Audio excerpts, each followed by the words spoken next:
Bienvenue sur l'Eurofocus Info, voici le sommaire. Tension au Moyen-Orient, l'Iran face au risque d'escalade nucléaire. Le Moyen-Orient retient son souffle. Une déclaration, une phrase, et tout un équilibre régional vacille. Depuis Téhéran, le guide suprême Mojtaba Khamenei promet de protéger, sans concession, les capacités nucléaires et balistiques de l'Iran. Un message clair. Une ligne rouge assumée. Mais derrière cette fermeté, une question cruciale. Jusqu'où l'Iran est-il prêt à aller ?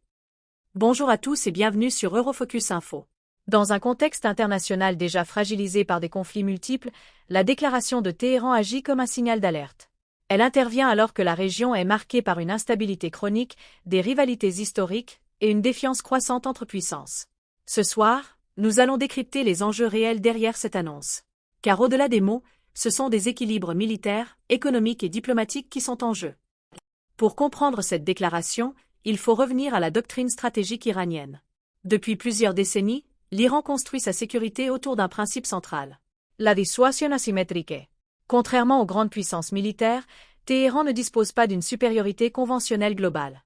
Sa réponse, développer des capacités ciblées capables de compenser cet écart. Les missiles balistiques, d'abord. Ils offrent une portée régionale étendue, permettant d'atteindre des cibles stratégiques sans projection massive de troupes. Puis le programme nucléaire, officiellement civil, mais dont le potentiel militaire suscite, depuis des années, l'inquiétude des chancelleries occidentales. Pour Mojtaba Khamenei, ces capacités ne sont pas seulement défensives.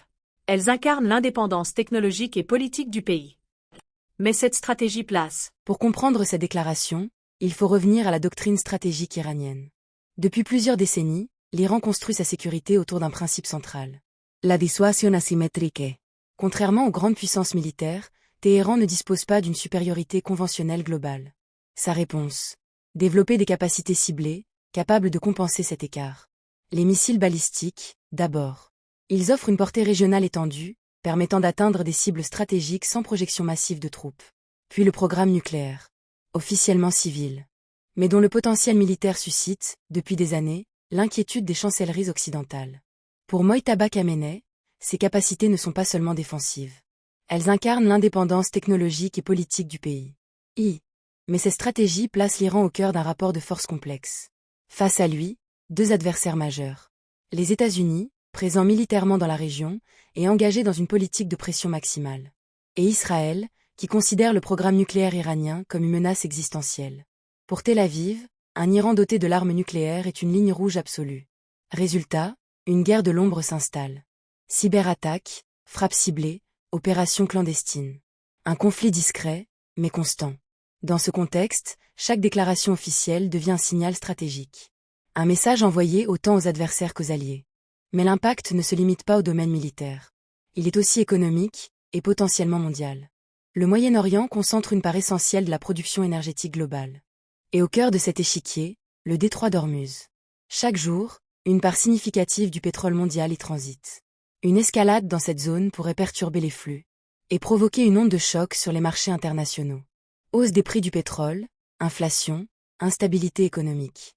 Les conséquences seraient immédiates et globales alors. Quels sont les scénarios possibles ? Sur le plan diplomatique, la situation semble bloquée. Les tentatives de relance des Mudharat sur le nucléaire n'ont pas abouti. La confiance est rompue. Et chaque camp campe sur ses positions. Les appels au dialogue se multiplient. Mais restent, pour l'instant, sans effet concret. Dans ce climat, la moindre étincelle peut suffire à raviver les tensions. Une région sous haute tension. Une puissance qui affirme sa détermination. Et un équilibre mondial suspendu à des décisions politiques et militaires. La déclaration de Mojtaba Khamenei n'est pas anodine. Elle marque une volonté claire. Ne pas céder. Mais dans un contexte aussi volatile. La fermeté peut-elle encore garantir la stabilité ? Ou ouvre-t-elle la voie à une confrontation inévitable ? La déclaration de Mojtaba Khamenei intervient dans un moment charnière. Car derrière cette posture de fermeté, se joue en réalité une équation bien plus complexe, celle de la dissuasion, de la crédibilité stratégique et de la survie politique. Depuis plusieurs années, l'Iran avance sur une ligne de crête. D'un côté, le développement de ses capacités nucléaires officiellement civiles. De l'autre, un programme balistique de plus en plus sophistiqué, perçu par ses adversaires comme une menace directe. Face à lui, un bloc occidental mené par les États-Unis, qui considère toute avancée iranienne comme une remise en cause de l'équilibre régional. Et dans l'ombre, un acteur clé, Israël, déterminé à empêcher, par tous les moyens, l'émergence d'un Iran doté de l'arme nucléaire. Dans ce jeu de puissance, chaque déclaration devient un signal. Chaque mouvement militaire, une démonstration de force. Et chaque erreur de calcul, un risque d'escalade. Mais ce qui rend la situation actuelle particulièrement instable, c'est l'effritement des mécanismes de régulation. Depuis l'érosion de l'accord sur le nucléaire iranien, le JCPOA, les canaux diplomatiques se sont fragilisés. La confiance est rompue. Et les lignes rouges, autrefois implicites, deviennent floues. Résultat, le rapport de force tend à remplacer la négociation. Dans ce contexte, la posture iranienne peut être interprétée de deux manières. Première lecture, une stratégie de dissuasion classique. Afficher sa détermination pour éviter toute attaque. Montrer que le coût d'une confrontation serait trop élevé pour ses adversaires. Deuxième lecture, plus préoccupante, une fuite en avant. Une logique où chaque acteur durcit sa position, réduisant progressivement l'espace de compromis. Car en face, la pression s'intensifie. Sanctions économiques. Opérations clandestines. Présence militaire accrue dans des zones stratégiques comme le détroit d'Ormuz. Un point de passage vital pour le commerce mondial d'énergie. Et donc, un levier de pression majeur. Dans cet environnement sous tension, 3 scénarios se dessinent. Le premier, un statu quo instable. Des provocations contrôlées, sans basculement direct vers la guerre. Un équilibre fragile, maintenu par la peur des conséquences. Le deuxième, une escalade indirecte. Conflit par acteurs interposés. Cyberattacks. Fraps Sibley's. Une guerre de l'ombre, déjà en partie en cours. Et enfin, le scénario le plus redouté, la confrontation ouverte. Un enchaînement rapide d'actions et de représailles, où la diplomatie n'aurait plus le temps d'intervenir. Dans cette configuration, la question n'est plus seulement de savoir qui a raison ou tort, mais plutôt, qui contrôle encore la situation. Car lorsque la communication se transforme en démonstration de force et que la stratégie repose sur la pression permanente, le risque n'est pas seulement le conflit. C'est la perte de contrôle.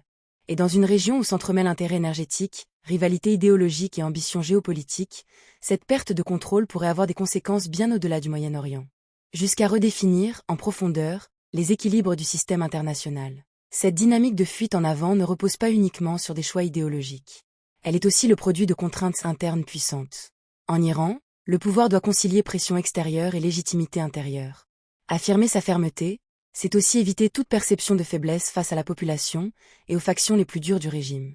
Dans ce contexte, chaque concession devient politiquement coûteuse. À l'inverse, du côté des États-Unis et de leurs alliés, la crédibilité stratégique est en jeu. Ne pas répondre à une provocation pourrait être interprété comme un signal de retrait, voire de perte d'influence dans une région clé. Même logique pour Israël, dont la doctrine sécuritaire repose historiquement sur l'anticipation et la neutralisation des menaces avant qu'elles ne deviennent existentielles. Résultat, aucun acteur n'a véritablement intérêt à reculer en apparence. Mais tous ont intérêt à éviter une guerre ouverte. C'est précisément cette contradiction qui alimente l'instabilité. Dans ce cadre, le détroit d'Ormuz devient bien plus qu'un simple passage maritime. C'est un point de bascule systémique. Près d'un tiers du pétrole transporté par voie maritime y transite.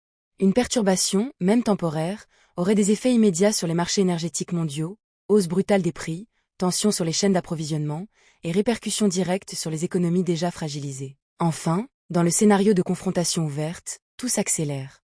Les infrastructures stratégiques deviennent des cibles prioritaires. Les routes énergétiques sont menacées. Les alliances militaires sont activées. Et surtout, le conflit cesse d'être régional. Car derrière les acteurs directs, se profilent des puissances globales, chacune cherchant à protéger ses intérêts, au risque d'élargir le théâtre des opérations. C'est là que se situe le véritable point de rupture. Non pas dans une décision unique, mais dans l'accumulation de micro-décisions, chacune rationnelle à court terme, mais potentiellement catastrophique à long terme. Un engrenage. Dès lors, la question centrale évolue. Ce n'est plus seulement qui contrôle la situation. Mais plutôt, le système lui-même est-il encore contrôlable? Car lorsque les logiques de puissance prennent le pas sur les logiques de coopération, et que la dissuasion devient un langage quotidien, le moindre incident peut devenir un catalyseur. Et dans un monde interconnecté, une crise régionale majeure ne reste jamais régionale. Elle redessine les flux économiques, réorganise les alliances, et accélère les mutations du système. Ce que révèle cette séquence, ce n'est pas seulement une montée des tensions. C'est une transformation plus profonde. Le passage d'un ordre international régulé imparfait mais structuré à un environnement plus fragmenté, où la prévisibilité recule et où le risque devient une composante permanente de l'équilibre mondial. Nous sommes arrivés à la fin de cette édition de ce jour. Restez connectés sur votre chaîne l'Eurofocus Info, la chaîne de toutes les actualités nationales et internationales. L'information est chacun ou la clé de tout. Restez connectés, informés et formés pour une évolution exponentielle. Merci et à très bientôt pour un autre sujet d'actualité.